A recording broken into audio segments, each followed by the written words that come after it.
is the long-awaited sequel to the 2009 movie Avatar, this one once again directed by James Cameron. Just like in real life, this movie takes place years after the events of the first Avatar. Jake and Neytiri have a family together. Jake's now this great leader to the forest tribe of the Na'vi, but now the Sky People have returned. They want to exact their vengeance. They want to carry out their mission from the first movie. Jake now realizes his family is in grave danger because of this, so in order to keep them safe, he takes them from the forest and moves them over to this sort of island with this new tribe of Na'vi who have adapted to the water. So now he and his family have to learn this new culture, this new way of living in order to succeed and survive this upcoming invasion, this upcoming conflict.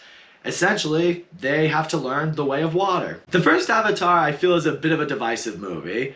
You have fans who believe it's this absolute masterpiece, and then you have fans who think it's overrated as shit, or think it's just a ripoff of Dances with Wolves or Pocahontas 3000 or something like that. For my money, yes, the story is familiar, but I still think the movie is amazing. It's a simple story that works for the movie, and just the world of Pandora is fucking incredible. Visually, Avatar is one of the greatest movies ever made. I unfortunately didn't get to see the first Avatar in theaters when it was first released. I think I saw it, maybe I rented it from Blockbuster back when that was still a thing.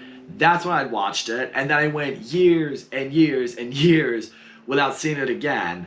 And then earlier this year, before The Way of Water came out, they re-released Avatar in theaters again, in IMAX 3D and all of that, and I was like, I have to check it out. I have to experience it in theaters. And I gotta tell you this, when you experience Avatar in theaters, in IMAX 3D and that shit, it's just, it changes you. That's how you really appreciate it as a movie. That's how you really recognize it as this masterclass in filmmaking. For me, that's what really made me fall in love with it as a movie. That's what makes me be like, you know what? It's a simple story, but it works. Avatar is amazing. So naturally, I was stoked to finally see what Avatar: The Way of Water was going to be. This is a movie we have been waiting for 13 years. But naturally, this is what James Cameron does. He will wait a very long time to give us a new movie. There's a reason that the gaps between each movie he makes is very long, because he's a very visual director and he cares so much about giving fans an experience unlike one they've ever had before. I mean, look at the gap between Titanic and the first Avatar. It's around the same amount of time, because he was like, oh, you saw technology speaking what I could do with Titanic. I can take it a step further with Avatar, but it's going to take a while to get there because I have this vision, but I need certain technology to get there. And once he got there, it was breathtaking. So you knew the same thing was kind of happening here between Avatar and Avatar: The Way of Water. He was like, I have this vision, I know what I want to do for a story, but I have to wait for the right technology to be available, because certain filmmaking sequences and certain areas of the story I need certain tech for it. And I'm just gonna say this much right now. After watching Avatar: The Way of Water, James Cameron is one of those guys you can just bet on him succeeding every time. This is the kind of guy, when he says he's gonna make something, let him take his time, let him give us what he promised us, and he will probably fulfill it. I thought this movie was amazing. Once again, he hits it out of the park. I'll start off with this really quick. Once again, the story is fairly simple. In fact, in a lot of ways, it does feel a little bit redundant to what we got in the first movie. You know, we have these outsiders. In this case, it's Jake and his family. It's not really just Jake, as it was in the first one.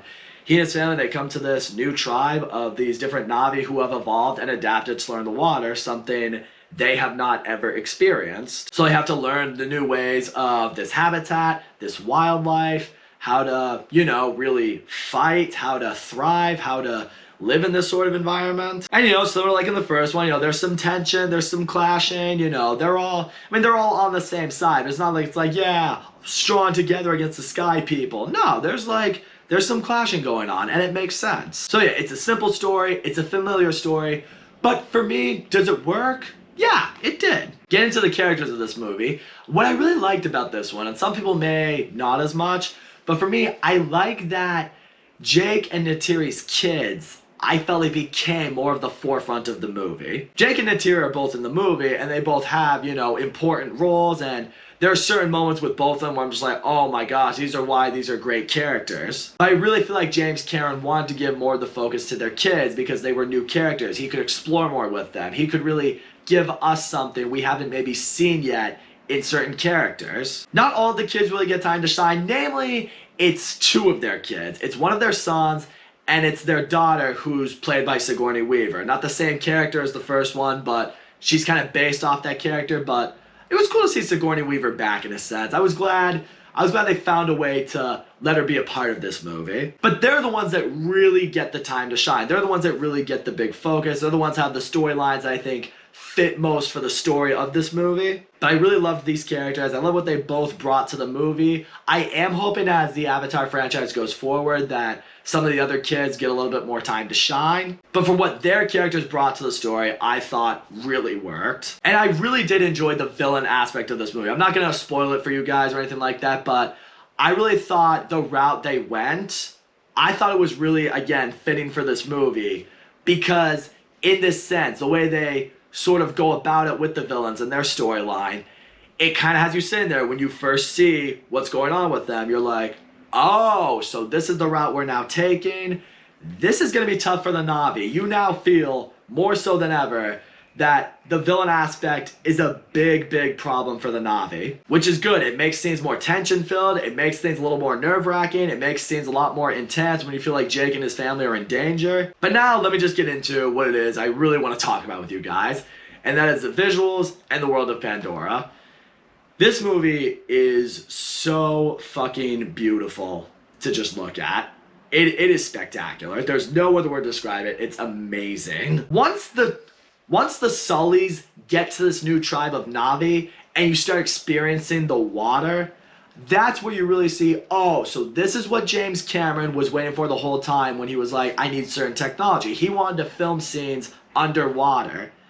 And when you see it here, it's incredible. It's funny, like, people give the first Aquaman a lot of shit because the scenes they make underwater are, you know, a lot of people are just like, well, I don't know if that's really how it would look if scenes were underwater. Now when you see Avatar: The Way of Water, it's gonna be really hard to go back to a movie like Aquaman and really see it for what it is, because you're gonna be like, well, technology-wise, this is where we're at now. So it's like, if you're gonna make a scene underwater or a movie underwater, you have to do it this way.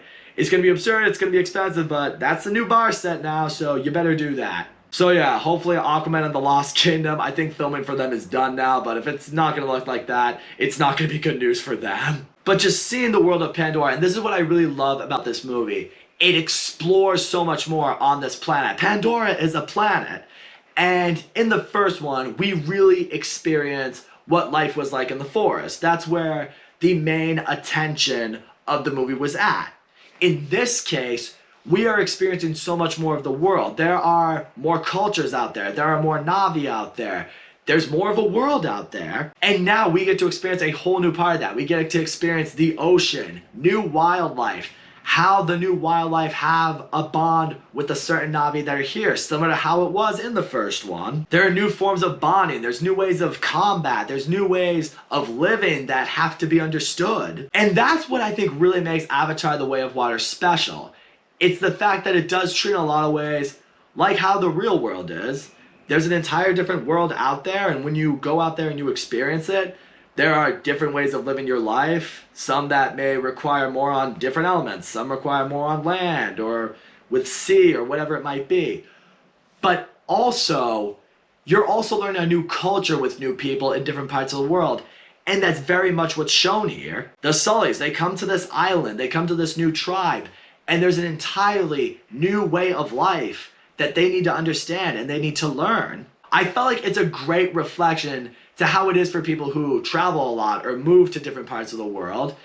It's part of what they have to learn. And the visuals are just amazing to look at. The visuals are such a big step up, and once again, it sets a new bar for movies, as I mentioned earlier. There are just so many scenes that I was just in complete awe of. I was just sitting there with this dumb little smirk on my face, like, just enthralled by what I was seeing. And also, I'll say as much right now, the last 45 minutes to this movie are an absolute action spectacle. Like, everything's going down, shit's hitting the fan, you know, the tribe's gonna come together to take on the Sky People, and the stakes are higher than ever. And it has you on the edge of your seat, it's intense throughout, and it's not like one big giant fight, you know? It's not like it all takes place, alright, here's the battlefield, this is all that's going on.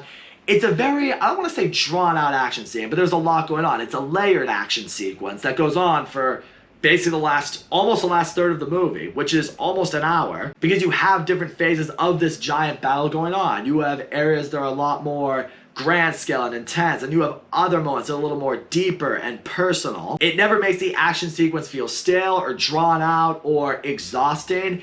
It just keeps you engaged. And I'll say this much right now, the movie is over 3 hours long. For me, it didn't really feel like wasted. In fact, honestly, if I'm being real, I wouldn't have minded if the movie was longer, because, you know, the whole time you're sitting there and you're just enjoying the world of Pandora, and I'm just like, I could experience so much more of this for so much longer. But more so than that, I guess as far as other flaws I might have with this movie go, there are a couple characters I wish got a little more fleshed out. For example, there's this human character you see in the trailer that kind of, you know, hangs out with the Sullys, this human character who's named Spider, or is known as Spider. I kind of wish the movie gave him a little bit more character development. We learn a little bit about his character, where he comes from, what he is, why he has the relationship with the Na'vi that he has. But I do think in more moments than there were, he kind of got left in the background a little bit. And I will say, towards the end of the movie, he makes a decision that I think will infuriate some fans. For me, I kind of understood why he made the call that he did. I am interested in how that impacts future movies. I guess that's what I'll say. I am interested in his character, and I do hope in the future he gets more development and he gets more screen time. But I guess, you know, if I have to, you know, give an honest review, I do think he should have gotten a little bit more development. I do wish I ended up caring a little bit more about his character. But going back to the runtime, I feel like this movie earns its runtime.